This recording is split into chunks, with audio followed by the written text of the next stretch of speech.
Baik, assalamualaikum warahmatullahi wabarakatuh.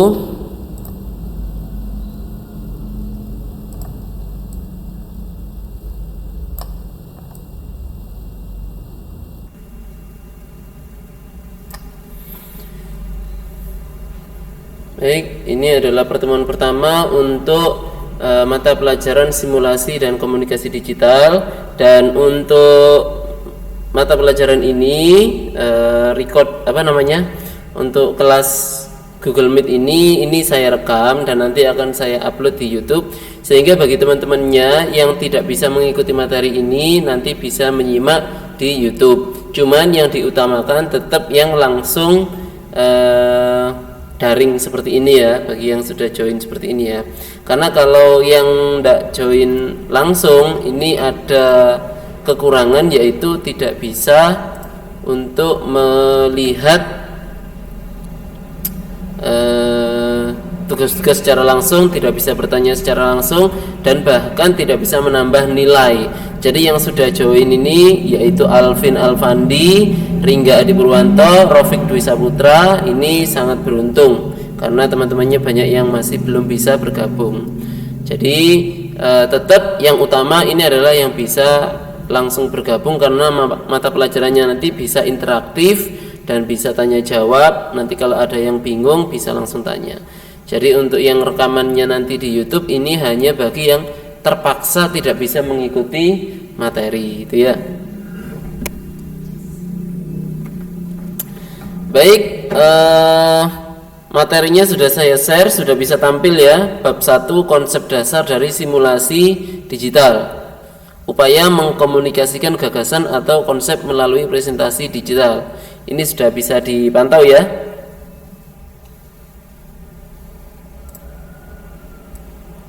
Bisa dipantau?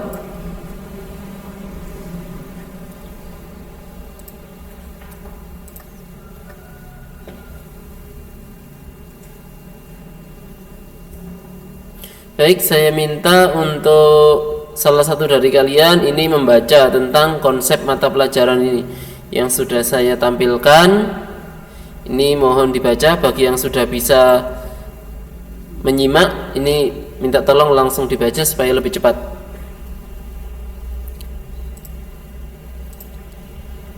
Mungkin Ringga atau Alvin atau Rofik, silakan dibaca.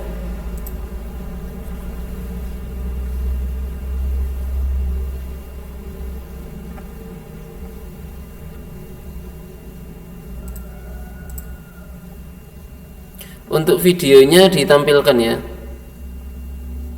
Silakan videonya ditampilkan.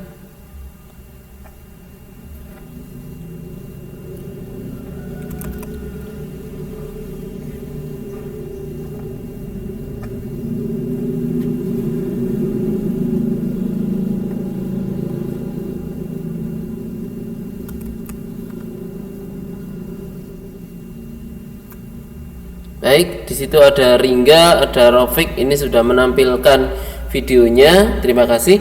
Saya minta Ringga untuk membacanya. Silakan. Apa tampilannya kurang besar? Kayaknya ini sudah maksimal. Silakan Ringga, di open mic-nya, kemudian silakan dibaca untuk kita bahas.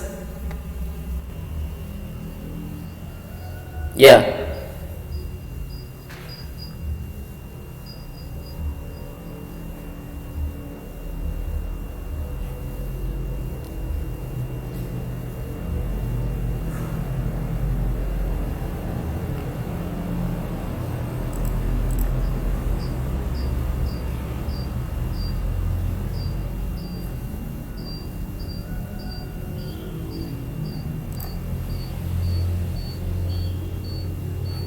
Bengong hasilnya. Oh, berarti kalian tidak pakai headset ya?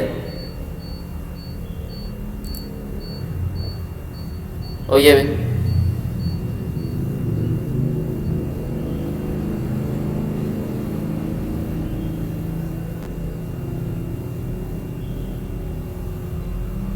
Oke, stop. Ringga, karena suaranya bengong itu karena kamu tidak pakai headset. Tidak apa-apa, sudah, berarti saya yang baca ya. kalian menyimak ya. Bisa dipahami ya, karena suaranya jadinya bengung karena kamu tidak pakai headset.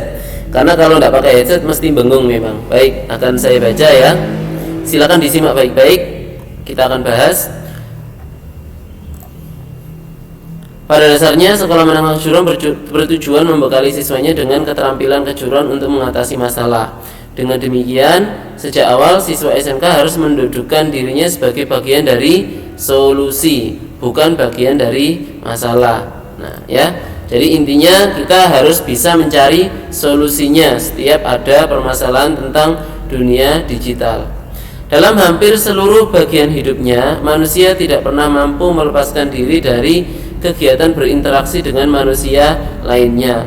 Hal itu terjadi karena manusia adalah makhluk sosial yang harus tetap berhubungan dengan manusia lainnya. Dan setiap manusia memiliki keterbatasan. Ya, ini jelas ya. Bagi yang laki-laki mungkin keterbatasannya adalah tidak bisa memasak. Bagi perempuan mungkin keterbatasannya tidak bisa membangun rumah sendiri. Dan ini memang kita saling ketergantungan. Tidak bisa semua kegiatan kita kerjakan sendiri.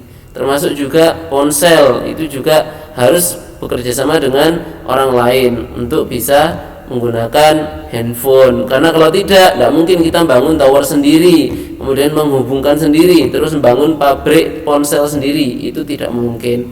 Buat laptop sendiri, buat sistem operasi jaringan sendiri, itu tidak mungkin. Jadi kita selalu membutuhkan orang lain. Dan tidak perlu, memang dari konsep awalnya tidak perlu semua orang bisa segalanya, itu tidak perlu. Cukup keahliannya apa, maka itu ditekuni untuk bisa menghasilkan penghasilan untuk menghidupi keluarganya dan juga bisa memberikan manfaat bagi orang lain sebanyak-banyaknya. Setiap manusia tidak dapat diukur sama pengetahuan dan keterampilannya. Dalam tata kehidupan manusia, masing-masing selalu berusaha mengisi kerjasama dengan orang lain menggunakan pengetahuan dan keterampilannya. Manusia yang berguna adalah mereka yang mampu memanfaatkan pengetahuan dan keterampilan yang dimilikinya untuk menyelesaikan masalahnya sendiri atau untuk membantu menyelesaikan masalah orang lain. Ya, sudah jelas ya. Keterbatasan pada diri manusia merupakan akar masalah. Manusia selalu memiliki masalah dalam setiap bagian hidupnya karena keterbatasan.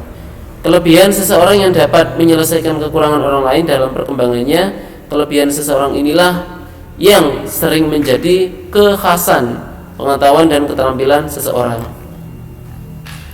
Tujuan akhir dari upaya mencari pengetahuan dan melatih keterampilan serta menyelesaikan masalah adalah mencapai kehidupan yang lebih baik bagi dirinya dan orang lain. Menemukan masalah adalah kegiatan awal sebelum menyelesaikannya. Nah, ini ya, kita harus mampu ini menemukan masalahnya. Baru nanti kita bisa merumuskan bagaimana cara penyelesaiannya. Kemampuan ini merupakan kerja nalar berdasarkan kondisi dan fakta yang terlihat dan yang mungkin tidak terlihat. Seseorang berpikir untuk mendapatkan solusi yang menjadi arah utama untuk menyelesaikan masalah. Ini biasanya orang-orang bisa sampai biasanya dibuat ngopi atau pertemuan apa itu ya, biasanya untuk membahas masalahnya atau masalah yang sedang dihadapi bersama. Nah, dari situ biasanya dengan bertukar pendapat kita nanti bisa menemukan solusi terbaik yang bisa kita ambil. Nah, jadi kita memang harus fokus terhadap solusi atau pemecahan masalahnya setiap masalah yang kita hadapi atau kita hadapi bersama. Nah, di sini saat aha ini ya, biasanya kalau kita menemukan ide itu kita bilangnya aha gitu ya. Nah, ini istilah aha ini manusia selalu ingin tahu untuk mendapatkan solusi. Keingintahuan inilah yang pada dasarnya mendorong seseorang berpikir. Kegiatan berpikir tidak akan berhenti sebelum menemukan solusi. Jelas ini ya. Ketika pengetahuan dan keterampilannya tidak mampu menemukan solusi, dia bertanya kepada orang lain atau meneliti masalah tersebut sampai didapatkannya solusi yang tepat. Dalam proses berpikir menemukan solusi, terdapat saat penting ketika menemukan sesuatu dalam pikiran kita, seolah-olah otak kita diterangi cahaya. Mungkin hanya sepersekian detik, tiba-tiba muncul sebuah ide cemerlang, menemukan solusi. Saat itulah yang oleh para ahli dikatakan sebagai saat aha, gitu ya. Jawabannya di sini adalah aha, aku tahu. Demikian seolah-olah otak kita berkata, atau karena demikian cemerlangnya hasil pikir kita, bahkan mulut kita ikut mengucapkannya tanpa sengaja. Oke. Nah, baik, untuk materi berikutnya ini bisa dibaca sendiri nanti, karena nanti ada tugas yang berhubungan dengan materi ini ya. Nah, ini nanti dibaca sendiri ya. Jadi modulnya sudah saya berikan untuk bisa segera dikerjakan. Karena waktunya cuma 1 jam, maka ini saya minta untuk segera mengerjakan tugas. Nah, nanti yang tidak punya modulnya bisa minta tolong ke temannya. Bisa minta tolong ke temannya untuk bisa mengerjakan tugasnya. Dan tugasnya ini nanti bisa dikerjakan di atas jam 12 ya. Baik, di sini akan saya akhiri untuk video pembelajarannya dan akan saya kirim tugasnya ya.